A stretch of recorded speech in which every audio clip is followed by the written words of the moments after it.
Welcome to Toffee TV. It is the Starting 11 show. Tottenham Hotspur versus Everton at the Tottenham Hotspur Stadium this Sunday. This video was sponsored by OneFootball, the app that makes it easy to keep up to date with the scores, transfer rumours and stats all in one place. To download the app, it's free. Click the link. Trip to Tottenham for the first time. Normally a really tough game, and I'm quite sure it will be a tough game, but this one will be slightly different. Obviously, Spurs are through to the Champions League final, missing a number of players as well for this game.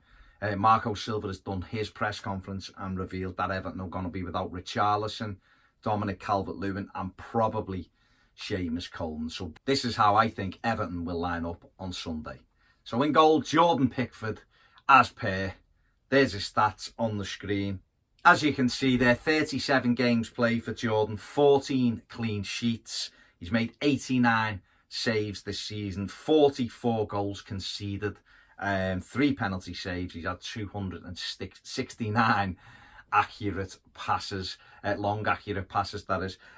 Listen, Jordan's been fantastic, and I think if he keeps a clean sheet at the weekend, it's only going to be something like the fourth or fifth time we've kept more than 14 clean sheets, so it's a big thing considering the amount of stick that Marco Silva took earlier in the season, obviously when Everton were letting goals in. But I think Jordan's had a really good season. I think he was better overall last season, but I think he's been good, this season. He's had a little dip, he's come back strong, and lately the defence has been that good. He hasn't had that much to do, but let's hope there's another clean sheet for him on Sunday.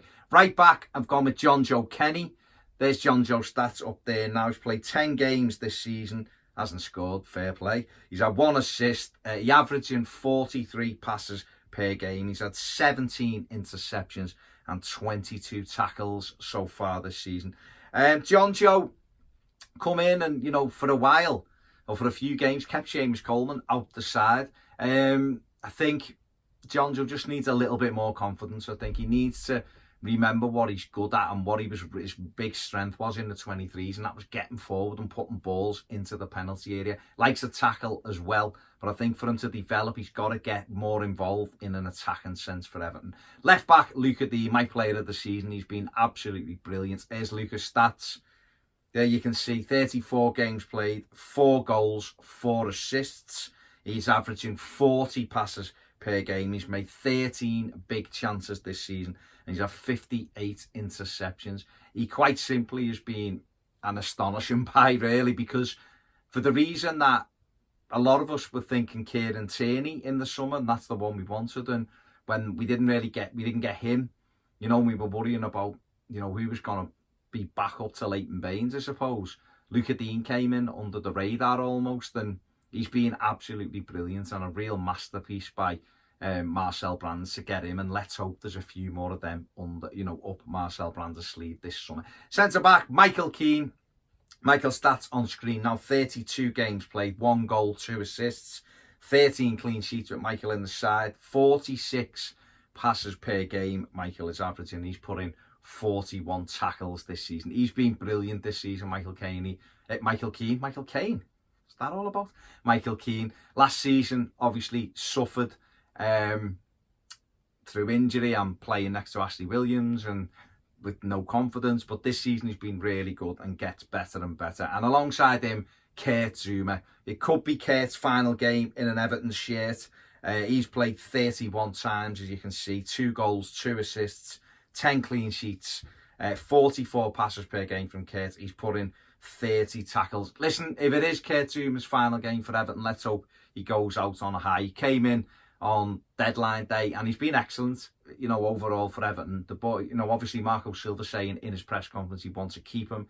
We don't know whether he will, we don't know whether it's going to be able to sign him because of the Chelsea transfer ban, although they have just signed David Luiz to a contract extension, which is good for us, I suppose. We'll have to just wait and see what happens. In midfield, Morgan Schneiderlin, I've left him in there.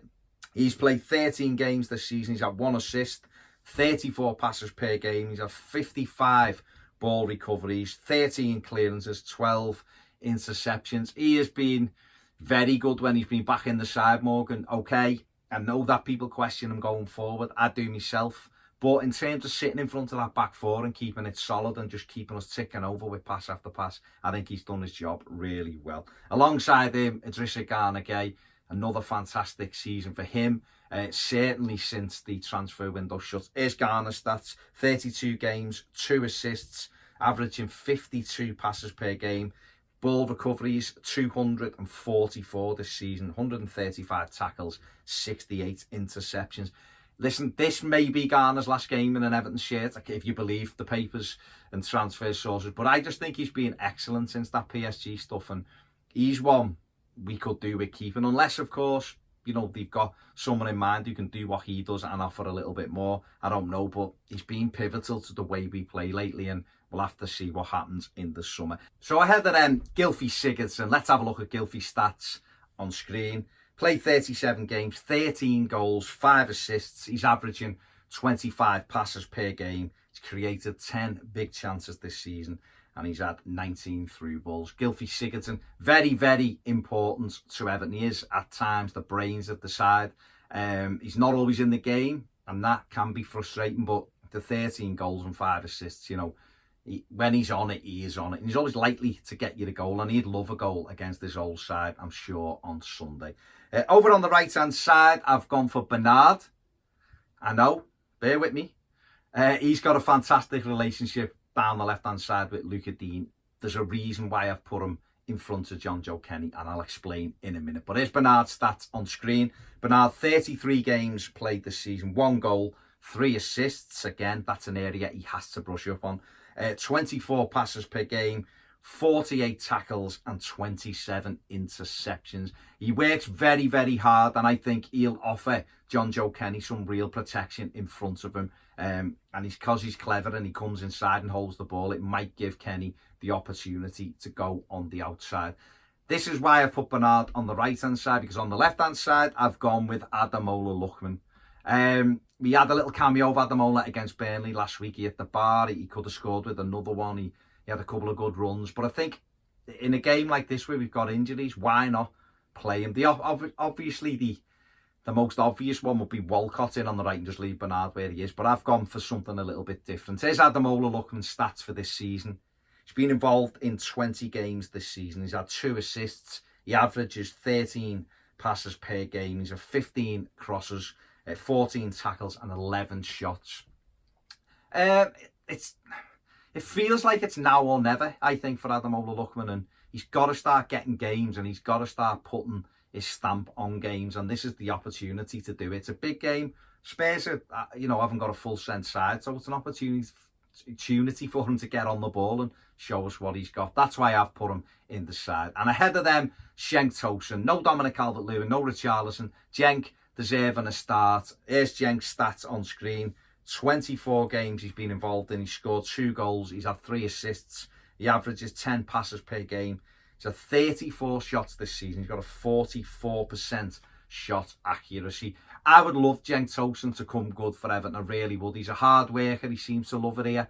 I don't know whether his style suits us, but Sunday's an opportunity, final game of the season, to sign off with a goal or 2. He was unlucky the other week at Crystal Palace with a brilliant back heel.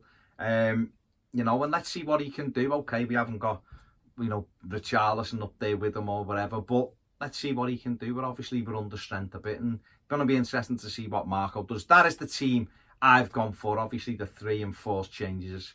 I don't think Coleman will play, and obviously we know Richarlison and Dominic Calvert-Lewin are definitely out. Marco might bring some different surprises, but that's what I've gone for. Let me know what you think in the comments section below. Give this video a thumbs up. Make sure you subscribe if you haven't. If you want more videos, get over and join us on Patreon. Otherwise, have a fantastic weekend. See you later.